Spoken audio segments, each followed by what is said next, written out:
Muy buenas tardes para todos y todas. La Cruz Roja Colombiana, seccional Cundinamarca y Bogotá y la seccional Quindío les dan la bienvenida a la primera sesión del conversatorio Cómo pararse ante posibles pandemias y epidemias. Bienvenidos. Les recordamos a quien se haya preinscrito a través de nuestro nuevo formato, a quien asista a las dos en el damos paso a las palabras de apertura del conversatorio por parte de Carlos Alberto Giraldo Gallón, voluntario de la Cruz Roja Colombiana, seccional Quindío. Gracias, Caterine, para todas y todos muy buenas noches. Primero, déjenme agradecer el sentimiento de solidaridad por mi quebranto de salud hace 8 días y acá estamos de nuevo con todos ustedes.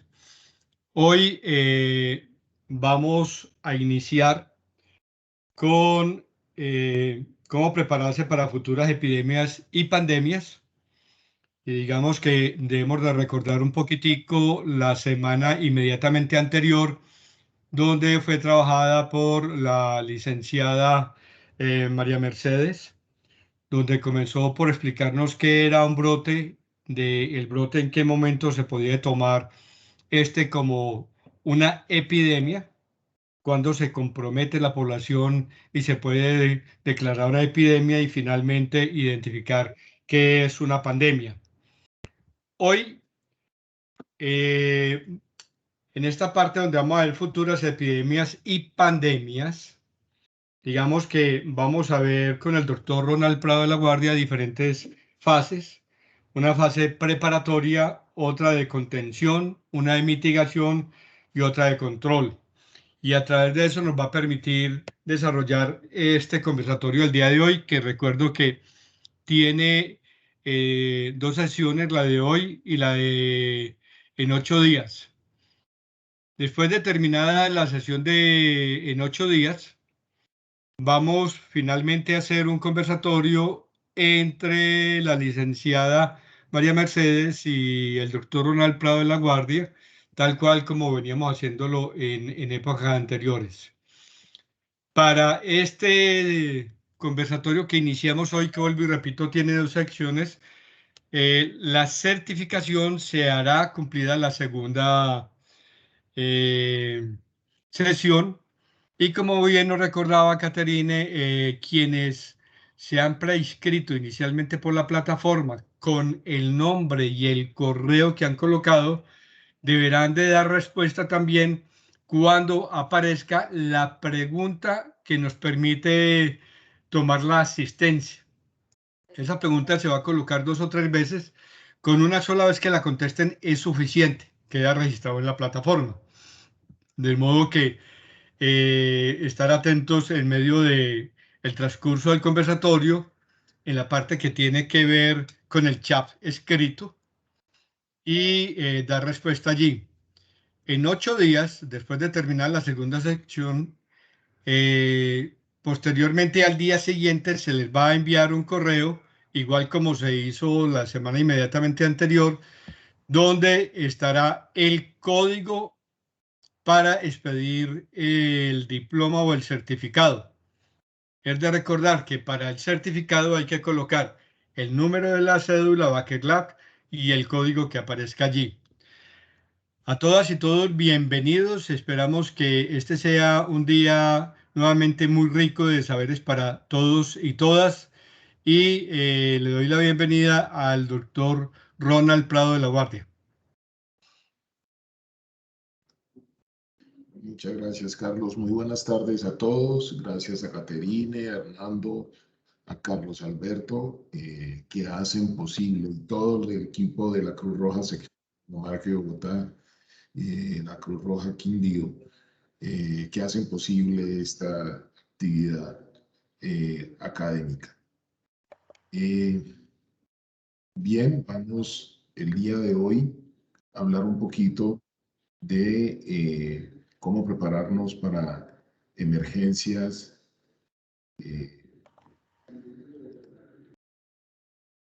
Perdónenme un segundo.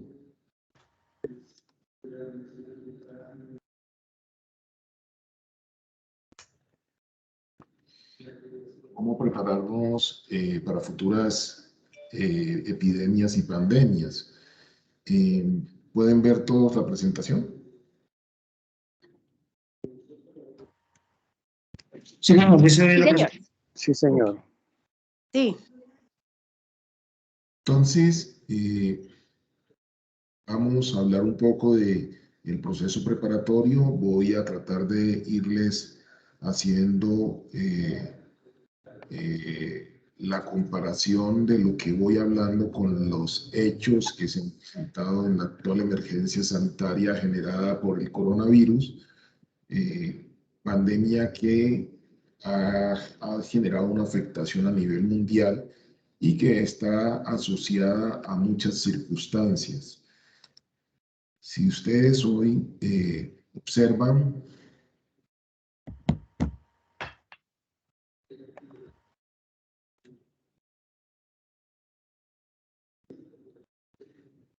desde el momento en que se generan las alertas por la actual pandemia, en diciembre de 2019 se presenta una rápida diseminación que termina afectando a 176 países, y hoy tenemos a nivel de Colombia 4.679.994 personas afectadas y en el mundo 192 millones, con un acumulado de muertos de 117.500 casi aproximadamente personas fallecidas, y en el mundo de más de 4.135.000 personas fallecidas.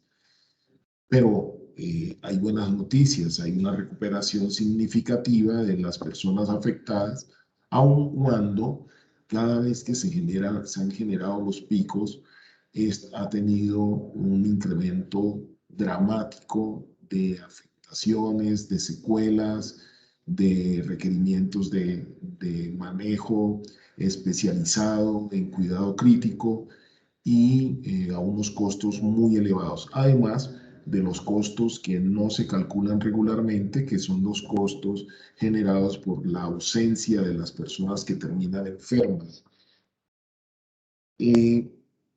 Igualmente, hay una gran afectación de los familiares de las personas que han sido afectadas gravemente por el coronavirus, además de la afectación a nivel psicológico de la población por la incertidumbre y por el miedo que genera esta enfermedad.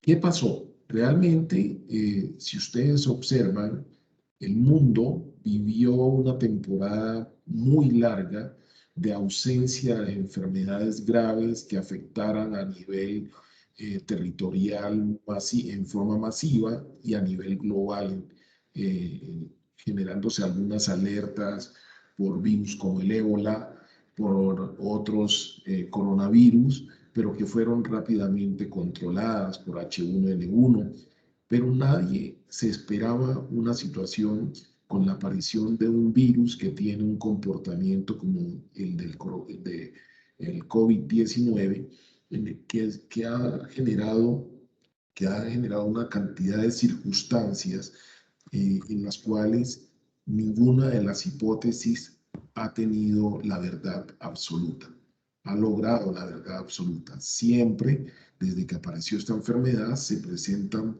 manifestaciones y comportamientos inesperados del virus, como igual el manejo basado en supuestos.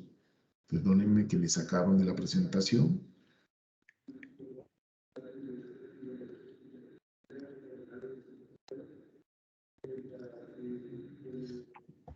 Y estas situaciones pues han complicado el manejo de la epidemia, de la pandemia. Ya cuando hablamos de la afectación de varios continentes, de muchos países a la vez y desde el desborde del control del proceso de transmisión de la enfermedad, estamos hablando de pandemia. ¿A qué se puede atribuir esto? En primera instancia, tendríamos que hablar que hay un descuido mundial en los sistemas de salud pública. Diríamos que hubo un exceso de confianza sobre el estado de salud que se había alcanzado en los países y se dejó de trabajar y de insistir en la importancia de la epidemiología y de las políticas de salud pública para reducir el riesgo de aparición de enfermedades, de aparición de brotes y de pérdida del control del manejo de esos posibles brotes que podrían aparecer. Nadie se imaginó, todo el mundo teorizaba de la posibilidad de que en cualquier momento apareciera un virus, una mutación, y finalmente, pues aparece esta enfermedad. Además, si ustedes ven esa misma confianza que se había ganado, ha llevado al descuido en la formación de personal de salud, de profesionales de la salud. Y hoy no se está haciendo énfasis en la formación básica, en todo lo que es el manejo de salud pública. Igualmente, hay un manejo inequitativo de las políticas de salud pública. Hay una aplicación desigual de las políticas y de las medidas de salud pública a nivel mundial. Los países más pobres no gozan de las mismas medidas sanitarias como lo tienen los países desarrollados.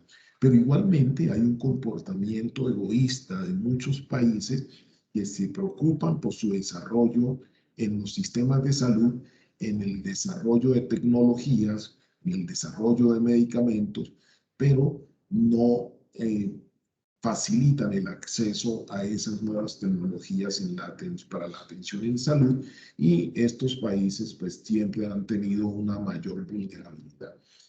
Esto lleva a que en su momento, cuando aparece la epidemia, las alertas se generan, pero no se toman las medidas y nadie consideró que la propagación sería tan rápida que perderían el control. Y si ustedes ven, a la afectación mayor ha ocurrido en países desarrollados.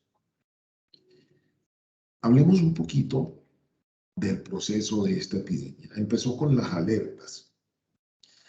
Y para hablar de preparación para futuras epidemias y pandemias, vamos a aplicar un poquito de las rutas que se manejan en todo el contexto de salud pública, de control de enfermedades.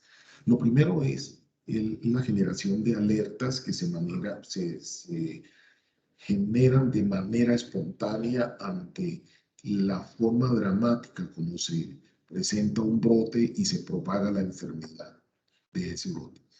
Luego, ante esas alertas se inician fases preparatorias en los diferentes territorios. Puede ser, si hablamos de una epidemia, puede ser en un mismo país. Si hablamos de pandemias, ya hablamos de la mayor parte de los países, en la medida que empiezan a tener casos en los países vecinos.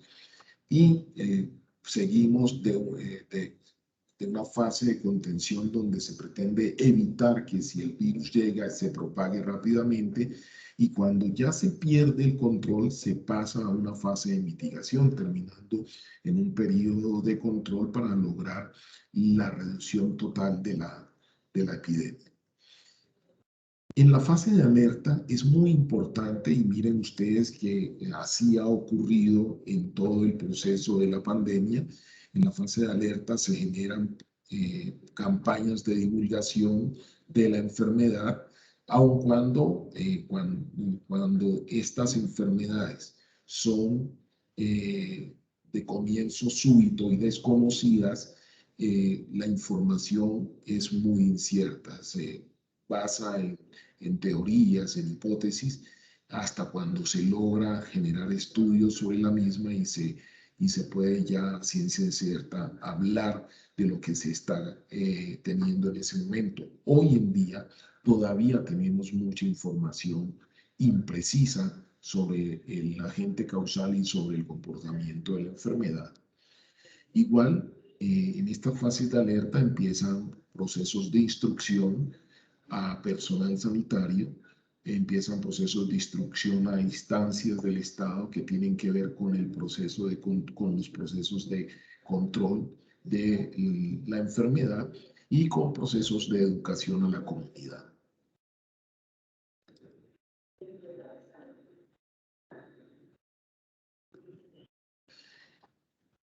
Luego viene a partir de esas alertas y cuando empieza a evidenciarse que no está siendo debidamente controlado, empiezan los países a prepararse, los territorios a prepararse con emisión de normas sobre ingreso al territorio, sobre movilidad en el territorio, normas juntan a esquemas de reporte, a la aplicación y empiezan a emitirse normas que faciliten la generación de capacidad instalada para la atención de los potenciales pacientes. Se emiten normas para establecer esquemas de alertas y de seguimiento y de aislamiento de los potenciales enfermos o contactos. Ya en la fase de contención se plantea la activación de las restricciones que se han establecido a través de las normas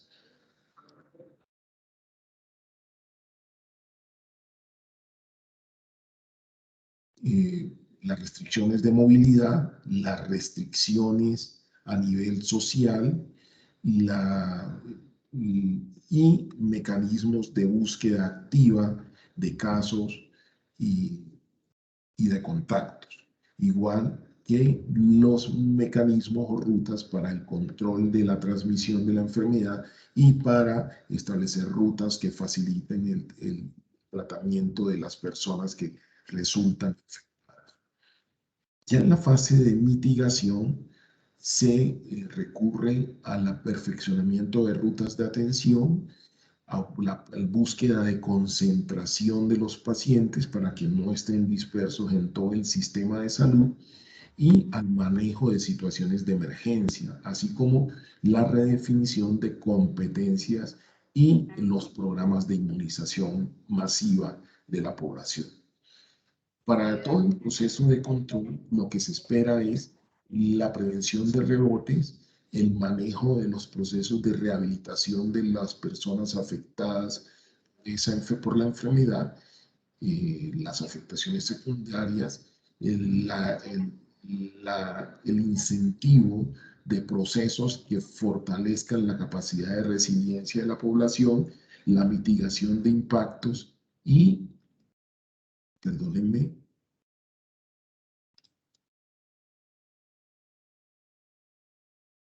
básicamente. Veamos un poquito de la fase de alerta. Y vamos a ir haciendo el comparativo. Cuando empiezan las noticias del caso del coronavirus, de la afectación en China, empiezan a deberían emitirse directrices para el manejo de la información en medios y redes. Y estoy planteándoselos a partir de la experiencia que hemos tenido. ¿Cómo, mami? Ya voy. Te voy a hacer una mano. A partir de la experiencia que hemos tenido en esta pandemia. Si ustedes observan, hubo un proceso de flujo de información a través de medios y de redes sociales en las cuales se generaban información y desinformación a la gente, se aumentó las situaciones de pánico, se generó un pánico colectivo que inclusive afectó a los profesionales de la salud. Muchos de ellos renunciando a sus trabajos porque tenían mucho temor del riesgo de terminar afectados. Igualmente, durante esta fase de alerta, se empiezan a establecer herramientas para el control de la información falsa y la reducción del pánico, como les estaba diciendo hace un rato. Asimismo, empieza la activación de estrategias de divulgación oficial y continua. Esto debería ser un hecho real en cada uno de los países. Muchos de los países quedaron cortos en estos pasos.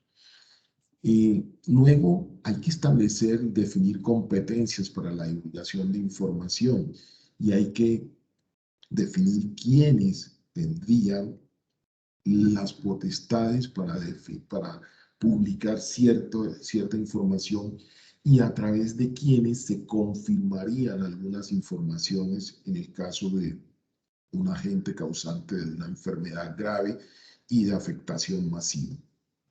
Igualmente, tienen que establecerse mecanismos de control de medios de comunicación y mecanismos de control para la publicación de información en redes sociales.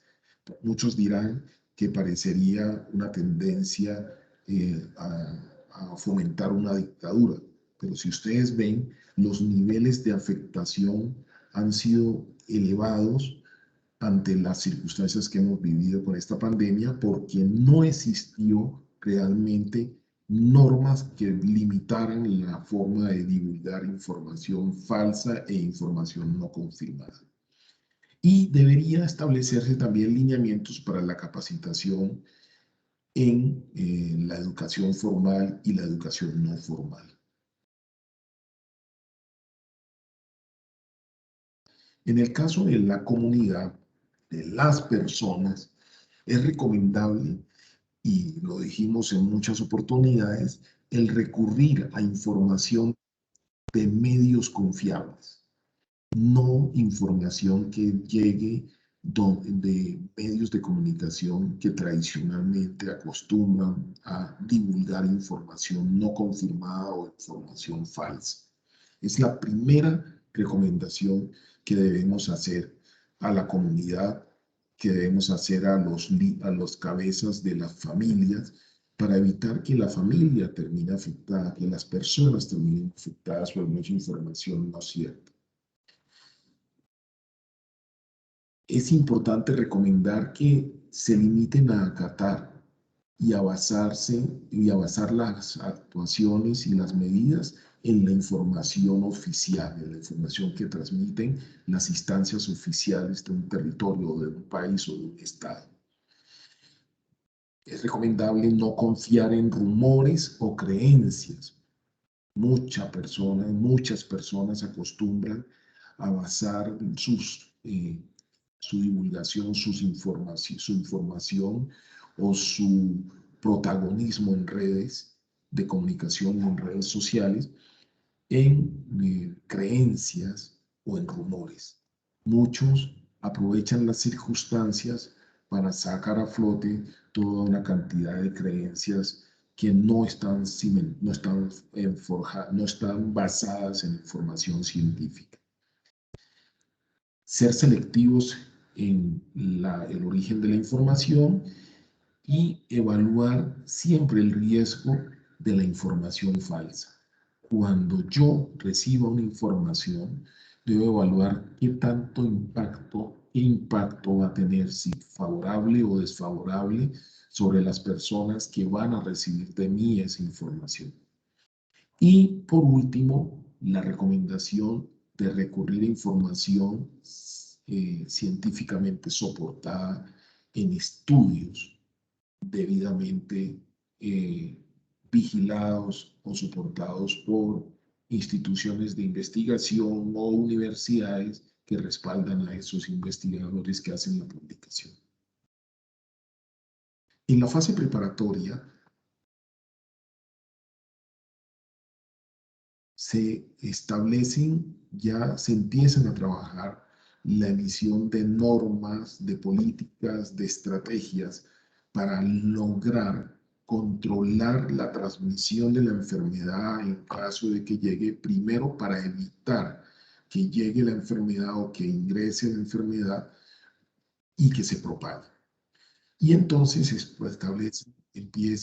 Estado debe condicionar el ingreso al país o el cierre de fronteras cuando se trata de una pandemia por una enfermedad no conocida, por una enfermedad que no logra precisarse.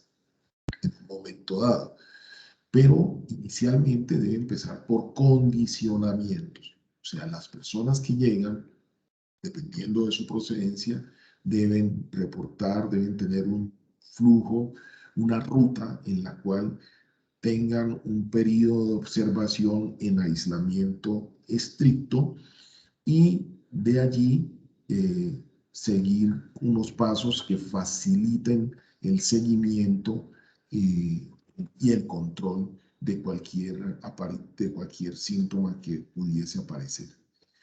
Igualmente, se deben establecer las restricciones, las normas que limitan, que establecen limitaciones a la movilidad y a la afluencia, a la asistencia y uso de espacios públicos. Igualmente, es necesario regular y establecer normas que faciliten el uso, el aumento y la expansión de la capacidad de instalaciones sanitarias para la atención de la emergencia en caso de que se llegue a presentar.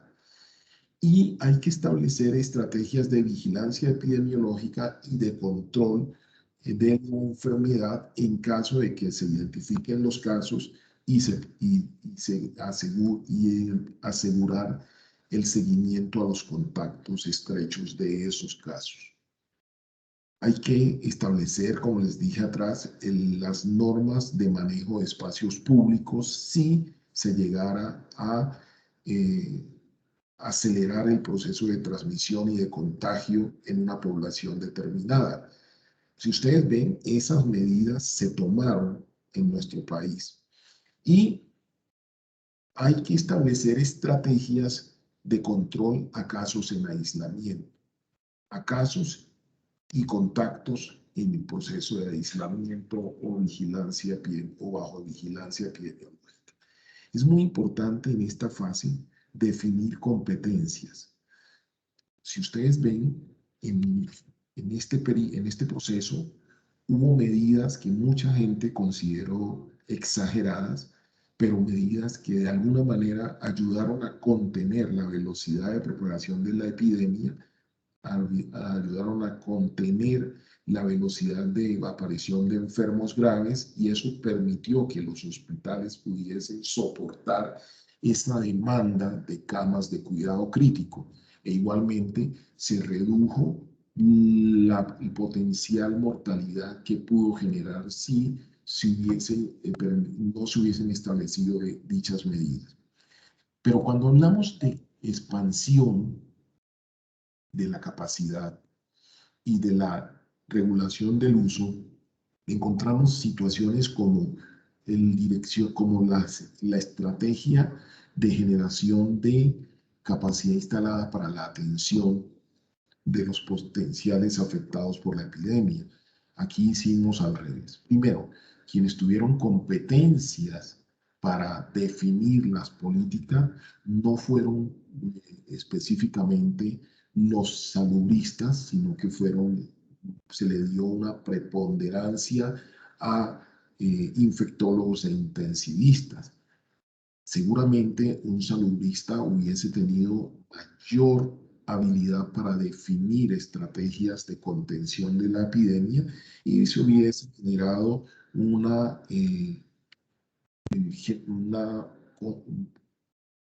política de capacidades de producción o generación de capacidad instalada para la atención de la epidemia de manera progresiva, acorde con el decrecimiento del número de pacientes en el territorio. Eso hubiese contribuido a reducir los costos de atención de la emergencia.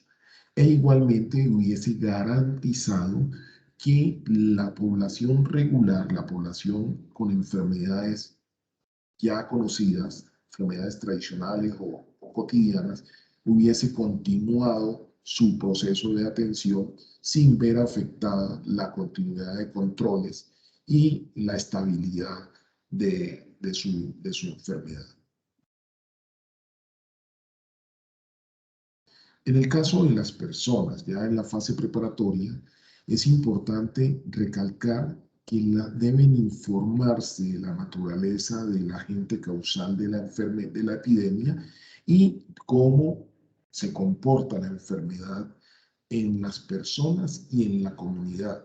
Eso le permite tomar medidas a nivel del hogar ajustadas a esas condiciones particulares y de pronto no exagerar como ocurrió en algún momento en Bogotá, cuando las personas al anunciarse la llegada del virus y tomarse las primeras medidas de aislamiento, de distanciamiento social y aislamiento o cuarentena, la gente fue y dejó los supermercados vacíos, corriendo porque y de una manera exagerada, incurriendo en sobrecostos del funcionamiento del hogar, porque consideraban que de esa manera iban a poder estar escondidos. Esto es por falta de información efectiva sobre la enfermedad. Hay que proceder a adquirir los elementos de protección y de bioseguridad. En el caso de una enfermedad de transmisión respiratoria o por contacto, pues hay que conseguir los elementos desinfectantes, consumos desinfectantes, y hay que conseguir los mecanismos de protección como las mascarillas suficientes para hacer el recambio a nivel familiar para garantizar que cada uno de los miembros tenga la protección.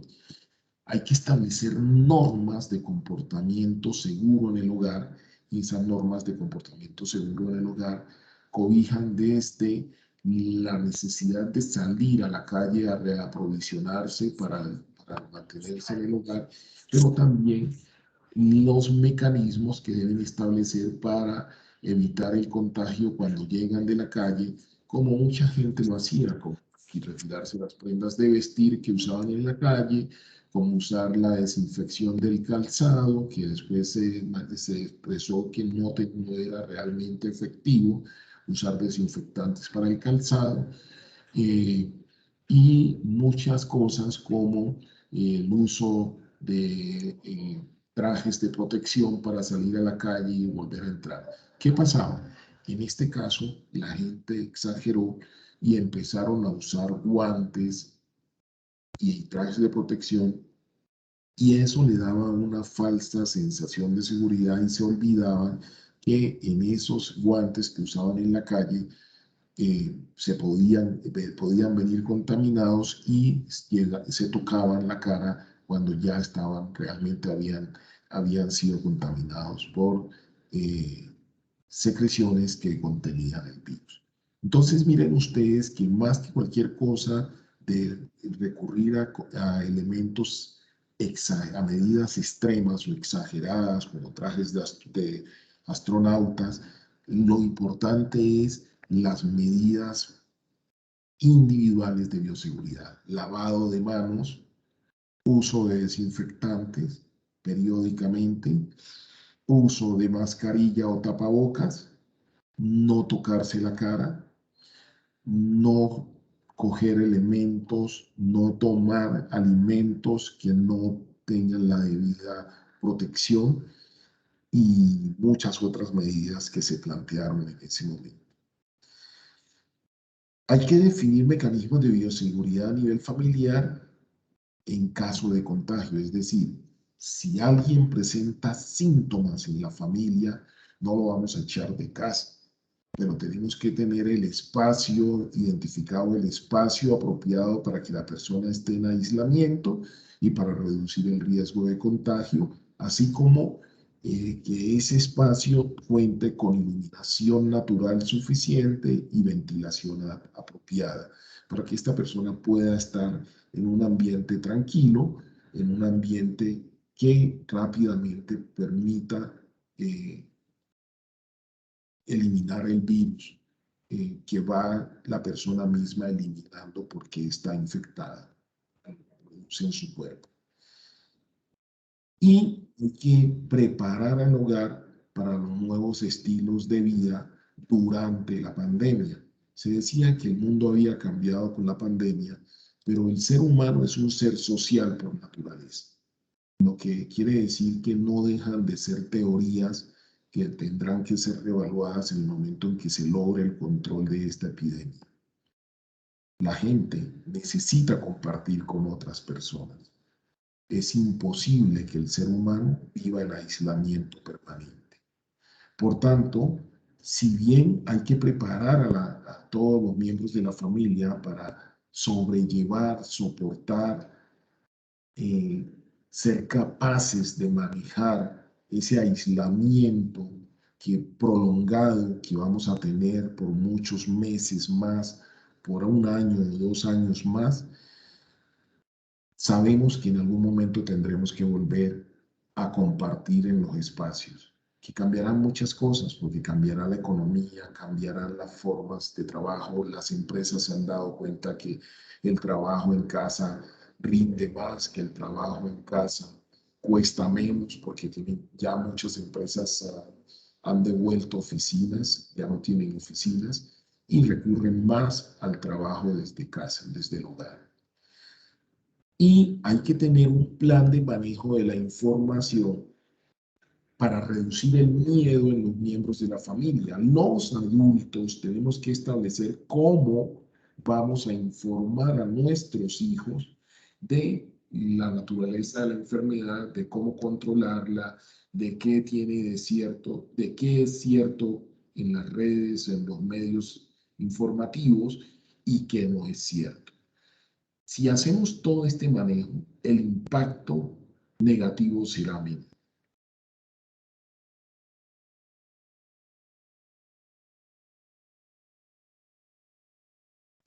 Ya cuando la enfermedad ingresa, cuando se detectan los primeros casos, y hay que recordar que a pesar de que se establezcan restricciones, siempre existirá la probabilidad de que alguien asintomático ingrese al territorio. Por tanto, muchas veces el cierre de frontera resulta insuficiente.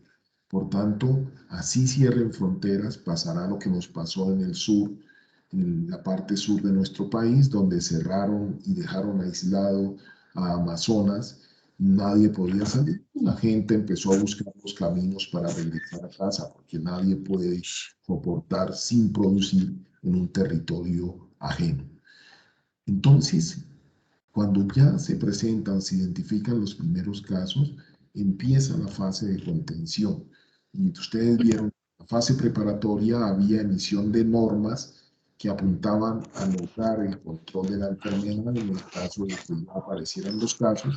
Y aquí empezamos con las líneas. En el Estado se activan las restricciones en espacios públicos y hagan ustedes el recorrido de los países donde se emitieron normas para establecer cuarentenas, para establecer distanciamiento social, distanciamiento físico, perdón, aislamientos y el uso de los espacios públicos. Igualmente se establecieron normas para reducir el desplazamiento a lugares de trabajo. En las carpetas de aquí, no. Es que eso lo quiero utilizar para guardar, digamos, los chécheres, para guardar lo que es, digamos, los arreglos navideños. Ya, bueno. Ok. Después de definirla,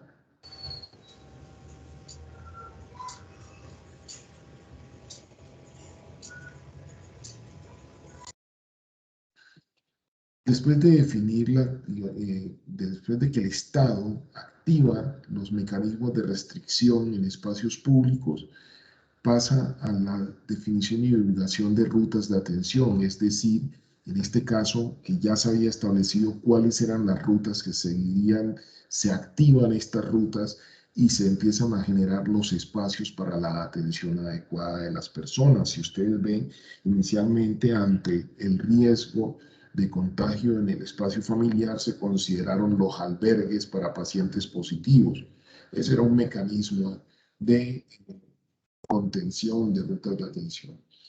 Pero aquí es muy importante definir competencias en lineamientos de salud pública. ¿Quiénes son las personas indicadas para establecer, para estar haciendo el análisis de contexto y para establecer cuál es la mejor ruta de atención de las personas positivas, cuál es la ruta para las personas que presentan algún grado de gravedad de la enfermedad y cómo deben ser atendidos y dónde?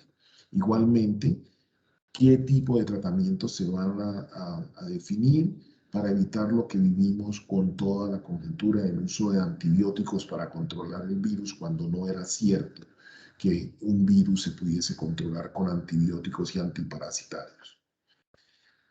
Hay que definir políticas de atención de emergencia por la pandemia, y estas emergencias conllevan el manejo de flujo masivo de pacientes afectados por la enfermedad, de flujo masivo de pacientes críticos que generalmente copan la capacidad instalada, porque los pacientes críticos son un porcentaje mínimo regularmente en el sistema de salud, de cómo manejar los pacientes entre los diferentes niveles de atención. También viene el manejo de emergencias por aparición de muchos fallecidos, cómo se hace el manejo adecuado, la disposición adecuada de los cadáveres, cómo se hace el manejo final de los cadáveres por cremación o por inhumación. Y después de todo este proceso, cuando se logra el manejo, mientras se está logrando este manejo, se debe estar pensando en el plan de inmunización de la población. Pero ojo, recuerden ustedes que cuando son enfermedades emergentes, o sea, enfermedades que aparecen por primera vez, pasa un tiempo significativo antes de contar con vacunas, que puede durar mucho más que un año. En este caso, las vacunas fueron sacadas en un tiempo récord, pero aún así hay que decir que no estaban suficientemente probadas al momento. Se hizo por el nivel de afectación tan alto a nivel mundial. Entonces, el mismo gobierno debe activar el plan de inmunización o de vacunación de la población para lograr un control efectivo de las epidemias, de la pandemia.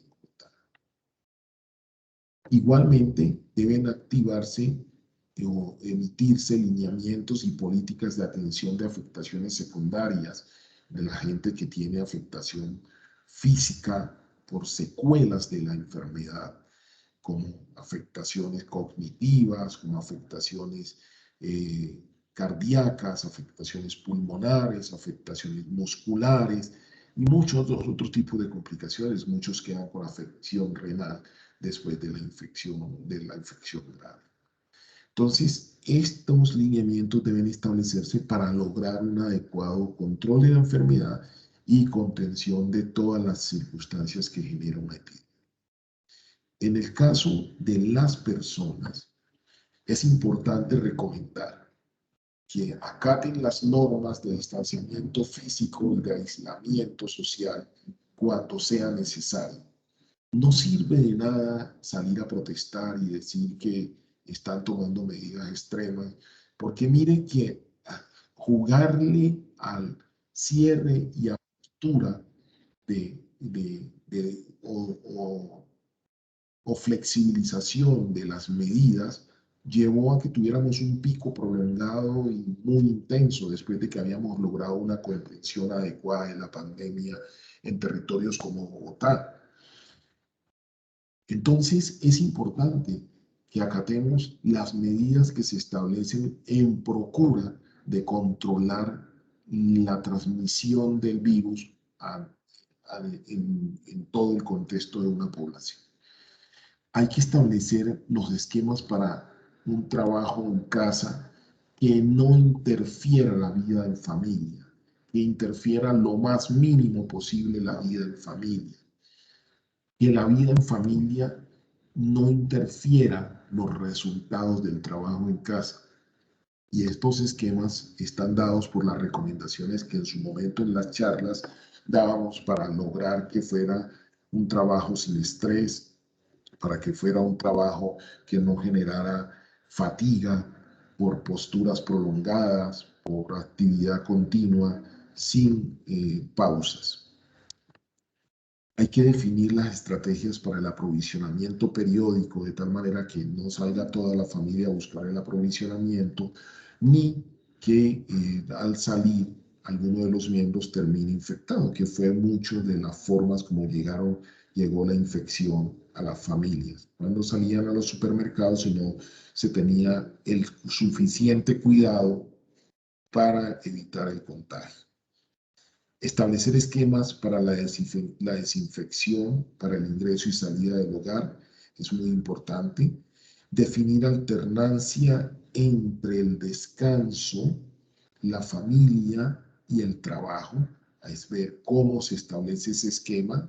Situación muy difícil porque en los establecimientos educativos con el tema de la virtualidad muchas veces no consideraron la necesidad de que el estudiante pudiese compartir en casa y no se ajustaban los horarios para que coincidieran la actividad de trabajo con la actividad académica. Claro está, muchos niños requerían el acompañamiento de los papás que también estaban haciendo trabajo en casa. Y muy recomendable el programarse para la inmunización cuando ya exista y cuando se programe por grupo de población, cosa que a nivel mundial no ha ocurrido porque cuando se ha tenido la disposición de la vacuna, la gente basada muchas veces en información no cierta o imprecisa se niega a vacunarse. Y de alguna manera hay que tener claro que las vacunas han sido probadas en este momento y han salido al mercado con la condición de que no van a generar un daño. Ahora, sí es importante recalcarle a los participantes en este conversatorio que sepan que hay siempre un porcentaje de personas que ante un medicamento o un biológico como las vacunas pueden presentar una respuesta negativa, una respuesta adversa. Pero ese porcentaje es mínimo y la persona que llegue a sufrir ese evento, pues hay que decir, era una persona que muy de malas, porque para tener una complicación en 100 millones de personas o en 1 millón de personas o en más millones de personas, pues tiene que estar uno muy de malas para ser el afortunado que sufre esa respuesta adversa. Siempre existirá la posibilidad de que funcione de manera inadecuada.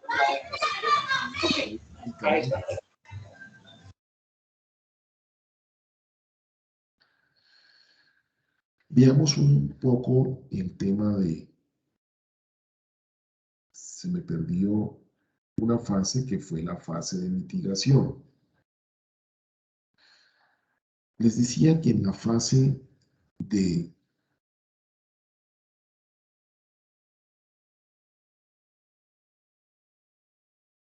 de control deben establecerse estrategias para el control de rebrotes. El rebrote es cuando ya hemos controlado, hemos llegado a un punto de control significativo, suficiente de la enfermedad, se desaparecen los casos que pudiesen aparecer son muy ocasionales y súbitamente se dispara otra vez la tasa de contagio. Entonces hay que establecer estrategias para que ante la aparición de un caso aislado se vaya a generar una transmisión rápida a una población que aún no haya sufrido la enfermedad o que, como ustedes saben, en este caso existe la probabilidad de que las personas vuelvan a contagiarse después de un tiempo. Y aún con la vacuna siempre existe la posibilidad de contagio, aun cuando es claro que el organismo va a generar las defensas para eliminar el virus. Hay que establecer estrategias para asegurar la atención psicosocial en las personas. Primero, persuadir a la gente de que la atención por psicología o por psiquiatría o por equipos de salud mental no implica que se esté loco. Segundo, hay que definir que los trastornos y problemas mentales no son algo vergonzante, sino que son igual que cualquier otra enfermedad que requiere manejo. Entonces, primero persuadir a la gente de lo bueno que es recibir la atención, pero además, aun cuando no se sientan enfermos, es importante que puedan recibir la atención de un profesional que les pueda orientar y les pueda generar herramientas para manejar todo el estrés que ha generado esta epidemia. Hay que establecer mecanismos para garantizar la rehabilitación de afectaciones secundarias, problemas neurológicos, problemas cognitivos, problemas físicos como respiratorios, cardíacos, renales, tienen que ser objeto de procesos de rehabilitación para restablecer a la persona a las condiciones más cercanas a su estado inicial, a su estado de normalidad. Y esto tiene que ser una política de Estado para evitar que los aseguradores se hagan los de no le presten atención a la situación y omitan sus responsabilidades en garantizarle el acceso a este tipo de servicios a la población que lo requiere.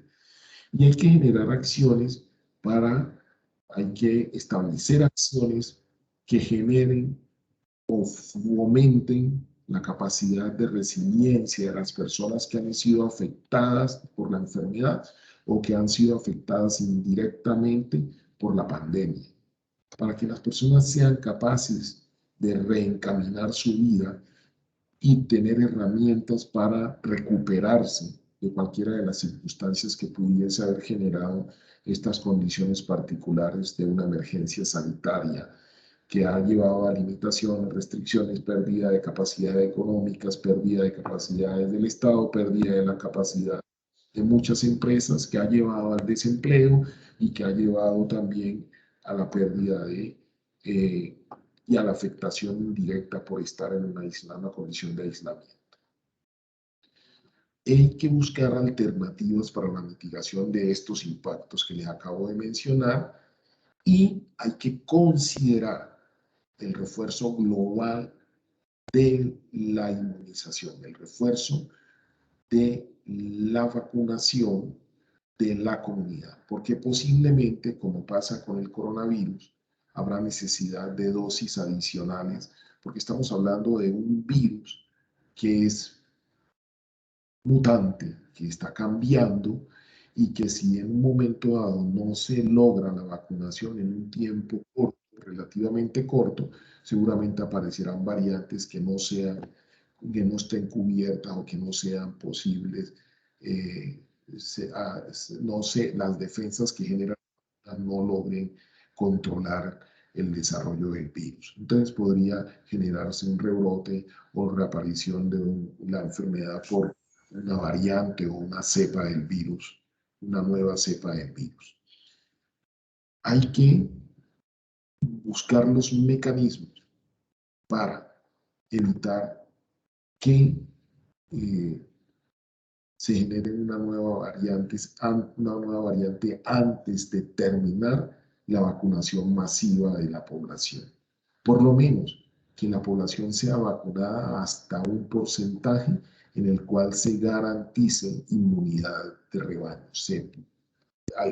Se considere puede lograrse la inmunidad de rebaño. En el caso de las personas, a pesar de que ya hay vacunas, de que están vacunados, a pesar de que se empiece a bajar el pico, a pesar de que se reabra la economía, las actividades sociales, es muy importante recomendar que hay que mantener las medidas de bioseguridad. Hay que mantener las recomendaciones de lavado frecuente de manos, de uso de soluciones desinfectantes, de uso de permanente de la mascarilla, porque recuerden ustedes que la vacuna no impide que las personas y que muchas veces las personas ya vacunadas podrían infectar a personas no vacunadas, aun cuando no desarrollen una enfermedad. Es importante recomendar el acudir a valoración y apoyo por equipo de salud mental, a pesar de que se sientan normal, aceptar y asistir a los programas de rehabilitación por afectaciones secundarias, también, a pesar de que consideren que da pena ir a esos procesos, pero muchas veces toda la actividad de rehabilitación facilita una recuperación en mejores condiciones. Hay que aceptar asesoría para la reactivación de nuevas dinámicas sociales. Entonces, muchas veces es difícil que nos acoplemos a esas nuevas normas, a esas nuevas reglas de funcionamiento, y estar asesorados por un experto o por alguien que tiene una visión objetiva desde afuera puede ayudarnos a reacomodarnos a esas nuevas condiciones. Hay que buscar asesoría para la recuperación laboral y económica y, ojo, las personas deben estar prestas a atender el llamamiento para refuerzos de vacunación. Siempre tener esto presente. Cuando se defina, si se llega a definir que es necesario refuerzo, hay que acudir para evitar que esa sea la vía por la cual se genere una reaparición de la enfermedad y se propague generando nuevamente una epidemia o, por qué no decirlo, reactivación de la pandemia. Veamos cómo sería la ruta.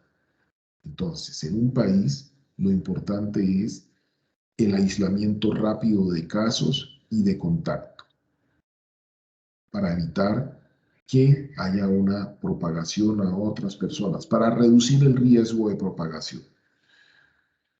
Hay que reducir el uso del sistema hospitalario a lo estrictamente necesario, porque si todos los que tengan un síntoma leve se van a los hospitales, van a colapsar el sistema de salud, además de aumentar el riesgo de contagio en esos espacios.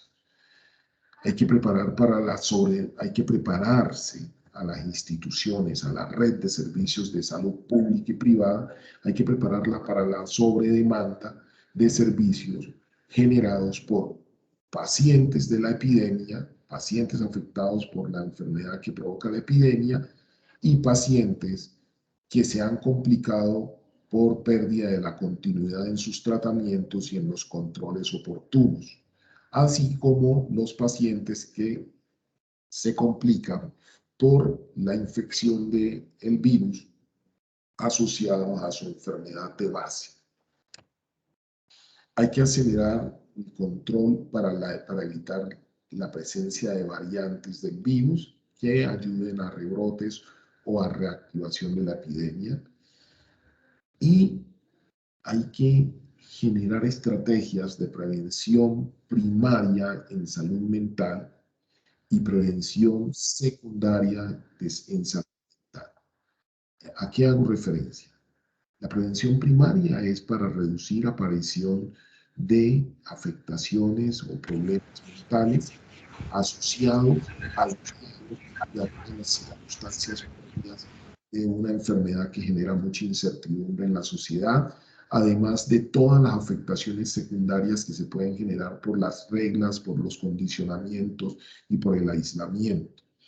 Y la prevención secundaria apunta a reducir, controlar esas afectaciones generadas por la presencia de la enfermedad a partir de la enfermedad o cuando se desarrollan síntomas de una enfermedad mental o un problema mental a partir de las circunstancias que se han vivido. Entonces, en la primaria queremos evitar que aparezcan problemas o trastornos y en la secundaria queremos evitar que se cronifique, que se complique ese problema que ha aparecido. Y hay que trabajar en la prevención secundaria de la salud física, es decir, cómo reducir complicaciones de las secuelas o cómo reducir cronificación de esas complicaciones que genera la infección por el virus. Básicamente esto sería todo el control al que tendríamos que apuntarle, tanto Estado como comunidad, como personas en forma individual.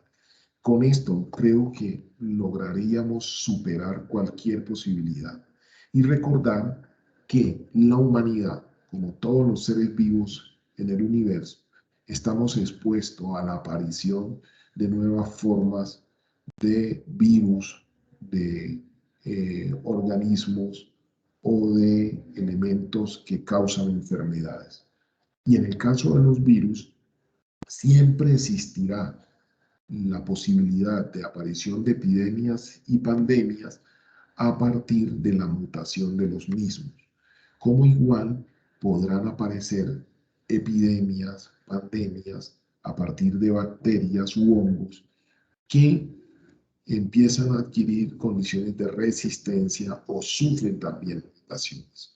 Por tanto, tenemos que estar preparados y la mejor manera para estar preparados para una epidemia o una pandemia es manteniendo medidas de bioseguridad y acogiendo las recomendaciones que los expertos dan cada vez que hay una alerta por un brote o una alerta por pérdida de control en el manejo de un brote de una enfermedad particular, hasta que se logre conocer la naturaleza de ese agente causal de la enfermedad y se establecen los mecanismos de tratamientos o de contención mediante procesos de inmunización. Esas serían las recomendaciones para la preparación para futuras epidemias y pandemias que seguramente en la medida que invadimos territorios, que colonizamos selvas, que colonizamos sitios que han sido inexplorados, podrían aparecer en medio de la sociedad moderna y que también pueden aparecer a raíz del uso desmedido de antibióticos y de muchos elementos que la gente desconoce, que al usarlo generan resistencias de los patógenos que causan las enfermedades. Eso es lo que tendría para el día de hoy y bueno, vámonos a preguntas y respuestas. Muchas gracias, doctor Ronald, por tan importante información para la comunidad. Invitamos a todas las personas que tengan dudas a que nos vayan dejando sus preguntas en el chat o levantar la mano para darles la palabra.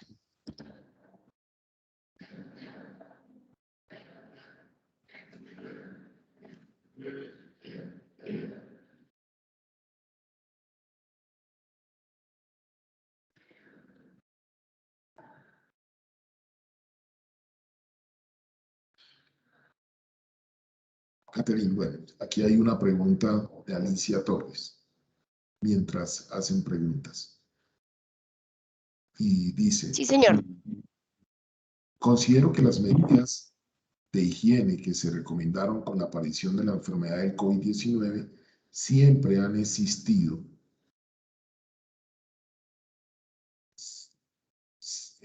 Siempre han existido, solo que en muchos hogares, colegios se descuidó inculcarlas y lograr el hábito de la higiene personal que previene el contagio de muchas enfermedades.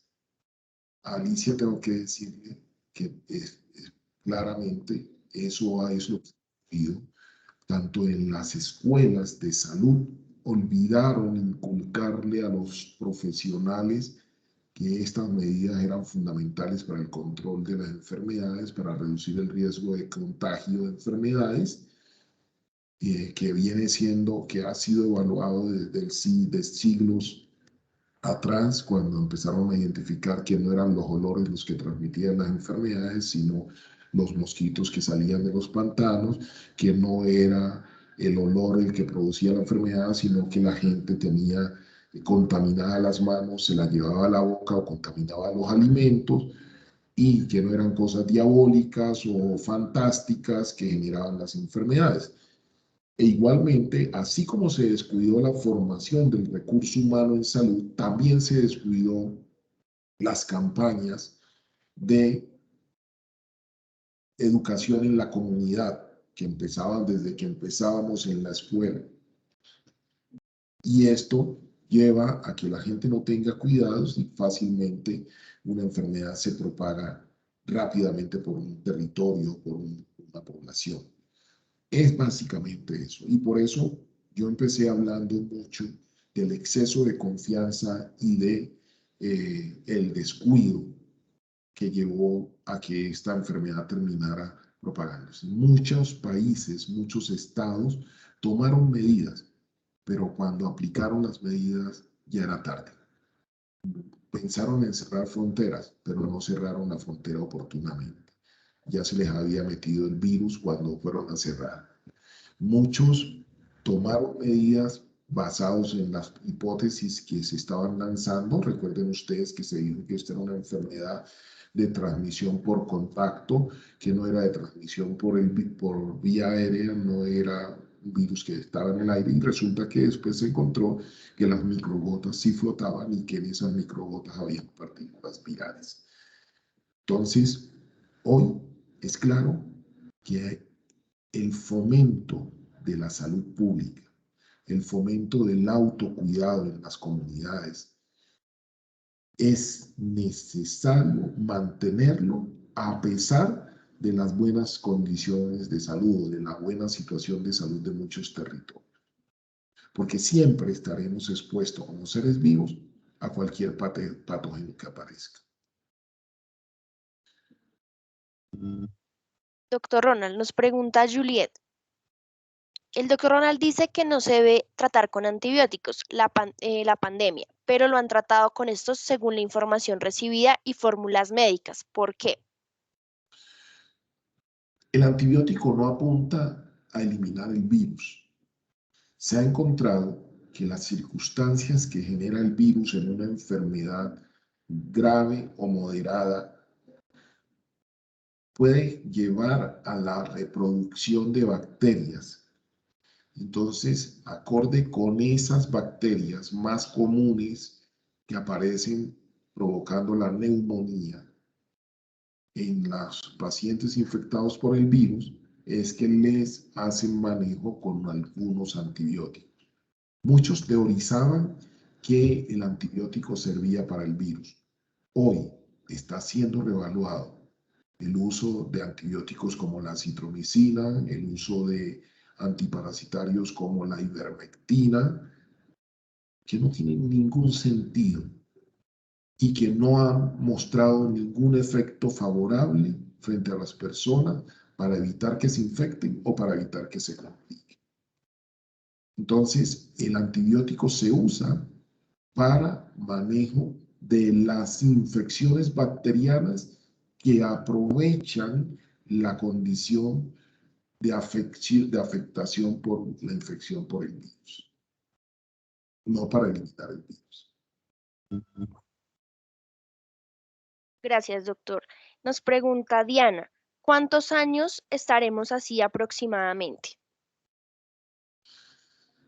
Hay muchas proyecciones. El año pasado la gente decía que para esta fecha ya estaríamos superando la pandemia.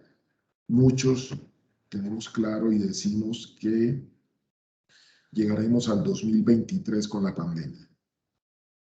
Y en este manejo fluctuante, donde se establecen medidas y se aflojan medidas para responder a presiones políticas e intereses comerciales, seguramente al 2023 todavía tendremos trazas de la pandemia.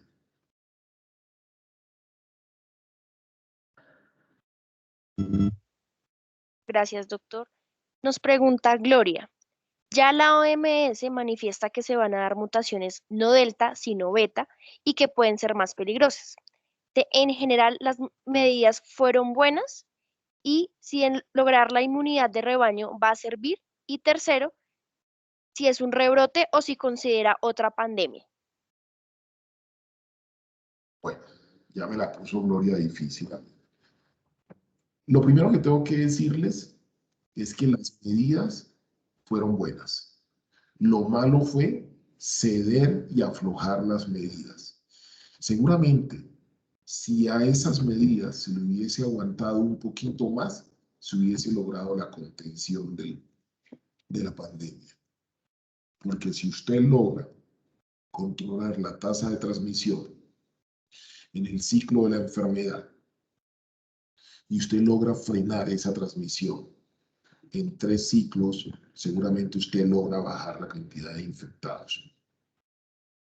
Recuerden ustedes que se ha dicho que el paciente después de 14 días, así salga positivo, ya no transmite el virus. Entonces ese era un buen mecanismo.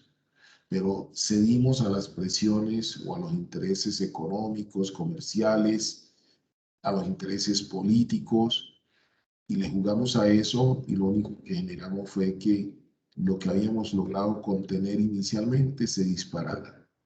Y miren que hemos tenido que recurrir a cierres, o hemos tenido que dejar que el brote aparezca, que el pico se dé y siga su curso natural. Mueran muchas personas y listo, y se controló y empezó a bajar, pero los muertos han sido muchos. Y estamos hablando de los registros. Sí, hay un tema y es la velocidad de la vacunación. Si hubiésemos logrado una vacunación acelerada en corto tiempo de las poblaciones, se reducía el riesgo de aparición de variantes.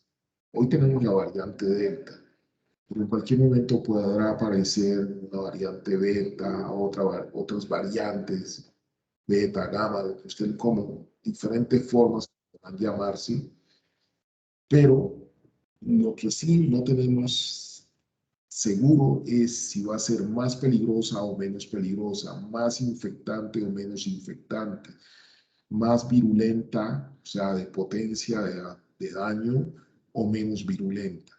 Como podemos tener que el virus se debilite, podemos también tener que el virus se fortalezca o que aparezcan combinaciones de cruces con otros virus que combinados generen enfermedad grave.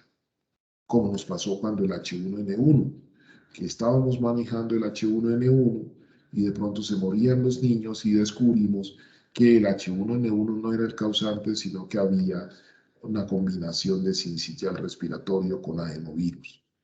Y esas condiciones mataban más niños que el mismo H1N1. Entonces hay que tener presente que seguramente aparecerán otras variantes del virus que podrán ser más o menos peligrosas. Y que no tenemos hoy la certeza de si lograremos llegar a un porcentaje de vacunación de la población antes de que aparezca esta variante y que va a obligar a que tengan que hacer investigaciones para tener una vacuna que logre cubrir esa variante.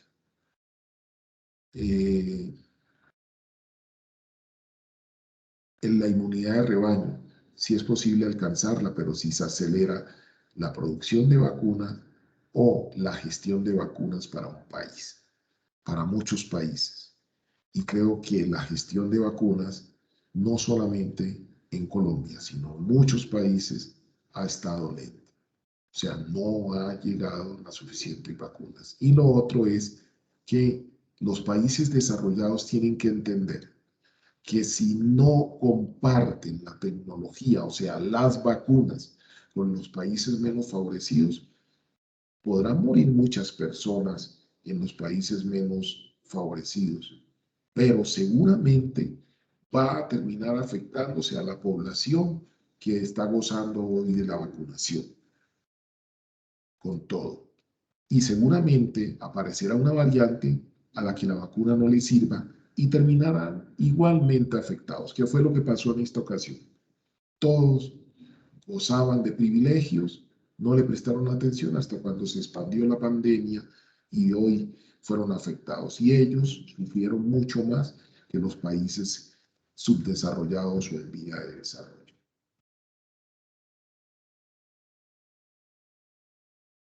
Ahora, que si la aparición de una variante es un rebrote o se considera otra pandemia, yo diría que cuando aparece una variante que solo afecta a una comunidad, estamos hablando de un brote. No podríamos hablar de otra pandemia. Si afectara masivamente a la población, se expandiera y se perdiera el control como se perdió con el coronavirus original, pues estaríamos hablando de una pandemia. Plantearía que sería una pandemia diferente.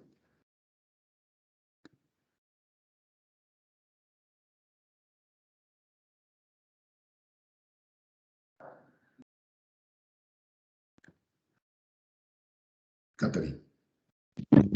Álvaro, nosotros como voluntarios que hacemos trabajo operacional, cuando andamos por las calles, queremos corregir a otros en el buen uso de protocolos de bioseguridad y no nos aceptan la información que les brindamos, ¿qué podemos hacer en este caso?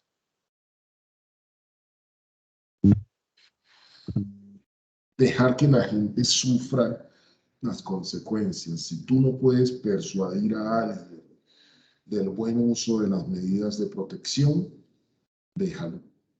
Porque no te vas a exponer a ser agredido, no te vas a exponer a ser insultado, no te vas a exponer a muchas circunstancias el día de hoy, que vivimos en el día de hoy. Y pues si estas personas no comprenden con un pequeño mensaje que les mandamos diciéndole, mira, usa el tapabocas, o usa la mascarilla, o usa el desinfectante, lávate las manos, hay que dejar a la persona que viva la experiencia de estar enfermo, grave o leve por la enfermedad, porque les cuento que aún los casos leves no son agradables. Pero lo peor es que muchas veces mi caso puede ser leve, pero puedo infectar a personas que pueden terminar muy graves o muertas en la familia. Allegados. Doctor, nos pregunta Marta, ¿las vacunas han dado efectividad? En mi caso, mis padres adultos mayores vacunados con Sinovac les dio COVID, pero no tuvieron sintomatología muy fuerte. Se pudo tratar en casa. Sin embargo, Pfizer está solicitando autorización para una dosis adicional a los 6 o 12 meses después de la segunda dosis. ¿Es probable que la vacunación contra el COVID se vuelva de renovación anual?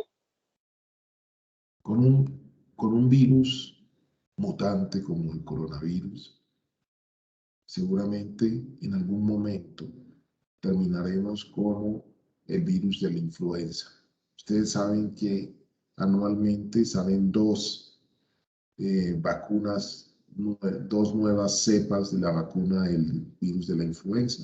En el caso del coronavirus, existe la posibilidad de que terminemos con vacunas seriadas que responderán a esos cambios del virus. Seguramente el virus terminará quedándose con nosotros, pero ya llegará un momento en que no genere enfermedad grave en las personas. Entonces, básicamente, por eso hoy les explicaba a ustedes que era muy probable, por eso miren que mi charla hablaba de el refuerzo de la inmunización. Estoy haciendo referencia a vacunas de refuerzo y seguramente va a ser necesario avanzar en esto. Pero recuerden, miren ustedes que están poniendo el ejemplo de las personas que han sido vacunadas y han presentado infección por coronavirus, pero no ha sido grave. Esto es por una razón, es que la vacuna genera unos anticuerpos que permiten contrarrestar el virus, pero mientras el virus es detectado por el sistema inmunológico de cada cuerpo y es atacado, el virus se reproduce y está en la persona. Y cuando se generan los mecanismos de defensa para atacar el virus y eliminar el virus, entonces aparecen los síntomas leves de la enfermedad. Es básicamente eso. Mi vacuna me produce unos anticuerpos con el que me voy a defender del virus cuando ingrese, pero mientras estoy atacando el virus voy a tener síntomas o voy a tener malestar, porque la enfermedad se genera por la respuesta del cuerpo para eliminar el virus. La enfermedad grave se genera por la respuesta desmedida del cuerpo para atacar al virus. Entonces, ¿qué es lo que hace con la vacuna? Se generan los anticuerpos sin necesidad de una respuesta aguda, intensa, severa, que produzca complicaciones a la persona que sufre la infección por el virus o que le ha sido puesta la vacuna. Doctor, nos pregunta María, ¿cómo se puede explicar que durante la pandemia hubo personas que permanecieron totalmente aisladas y resultaron contaminadas? María, porque en algún momento estuvieron en contacto con personas asintomáticas o porque infortunadamente las partículas flotantes de lo que respiró alguna persona infectada se fueron trasladadas por una corriente de aire y le llegaron a esas personas.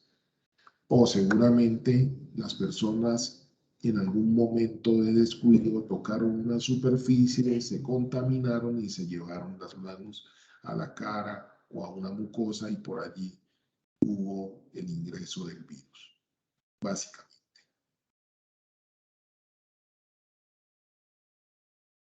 Doctor, nos preguntan desde Ecuador. Buenas noches. El día martes 13 me vacuné con la vacuna de Pfizer y el jueves de la misma semana comencé con flujo nasal y el día viernes comencé con flema hasta el día de hoy. ¿Será eso una reacción alérgica a la vacuna? Siendo así, ¿me puede suceder lo mismo con la segunda dosis? No lo consideraría una reacción alérgica a la vacuna. Más bien es la respuesta del cuerpo a la vacuna.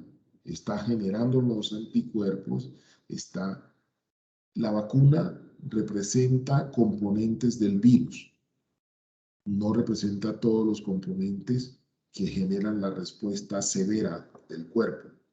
La vacuna tiene algunos componentes que lleva a la respuesta con generación de mecanismos de anticuerpos por los que pueden atacar el virus. Entonces, mientras eso está pasando, te está generando ese malestar, básicamente. Pero no es grave, no quiere decir que la vacuna haya sido negativa para ti, sino que vas a tener defensas seguramente a partir de la vacuna. Y con el refuerzo, tu sistema inmunológico se va a fortalecer para la generación de anticuerpos que ataquen el virus en caso de que trate de ingresar. Marta pregunta, en una entrevista, Pfizer dice que el virus duraría aproximadamente 5 años. ¿Qué confianza hay en las vacunas, por lo menos en la de ellos?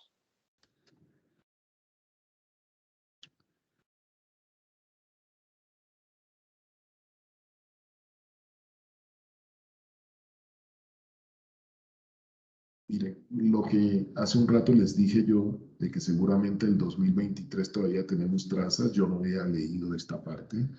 Es imposible que uno lea tantas publicaciones, pero esto reafirma lo que les dije.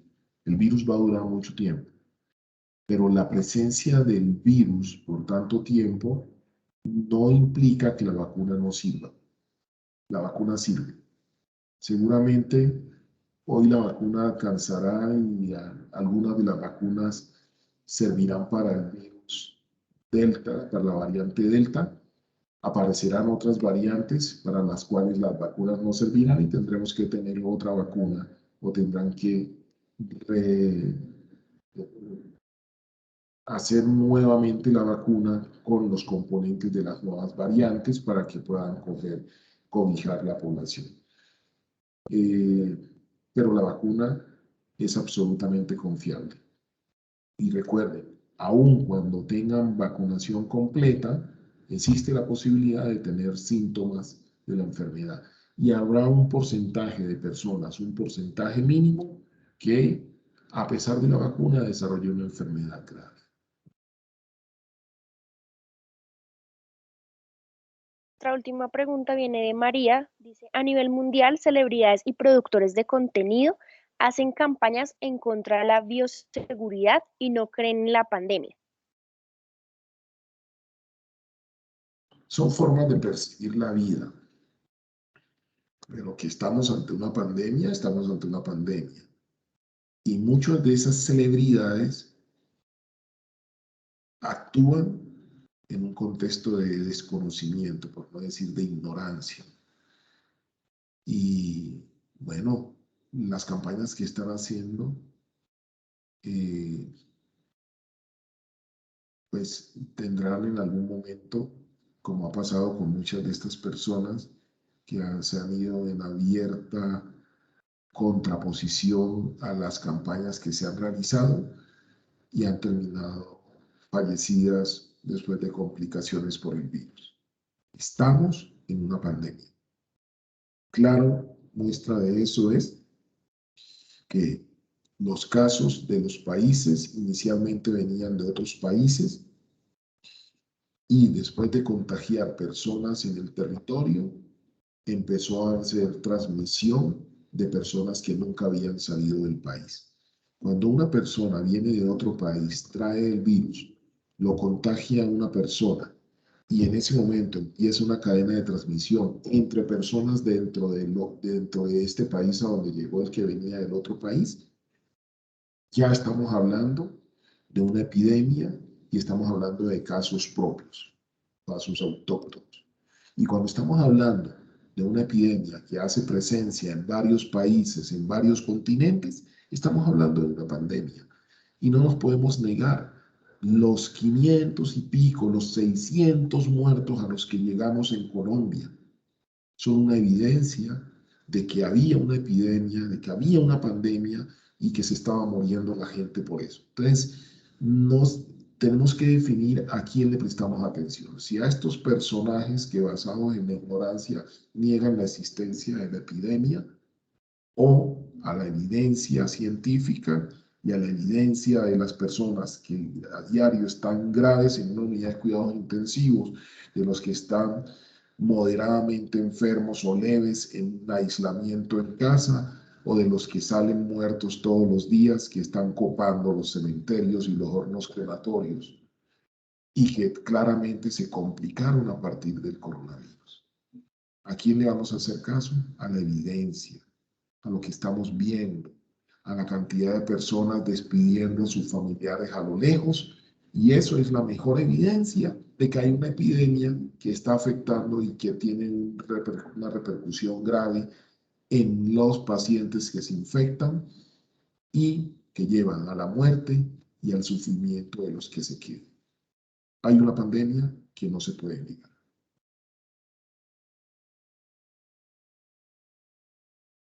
Gracias, doctor Ronald.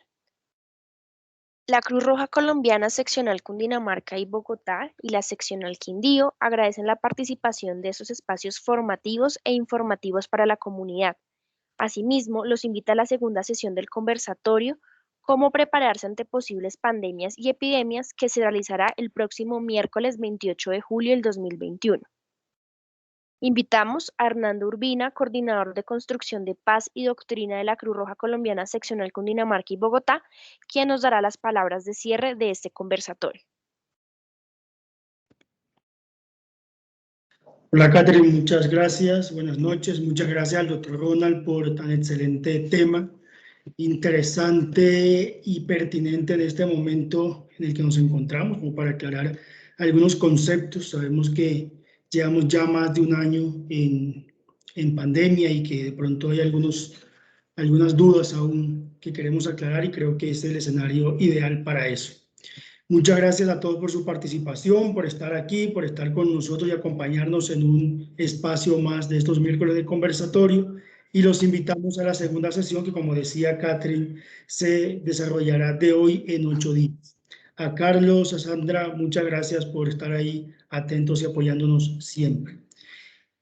Hasta el momento les quiero confirmar tenemos 69 registros de asistencia. Mejoramos a comparación del miércoles anterior. Sabemos que de pronto este cambio de dinámica sea complicado para algunas personas, pero es mientras nos acostumbramos a la herramienta. Creo que es más sencillo el marcar asistencia y ya logramos mejorar un poco para esta ocasión el ejercicio. 69 asistencias tenemos hasta el momento. Quien marcó la asistencia, dándole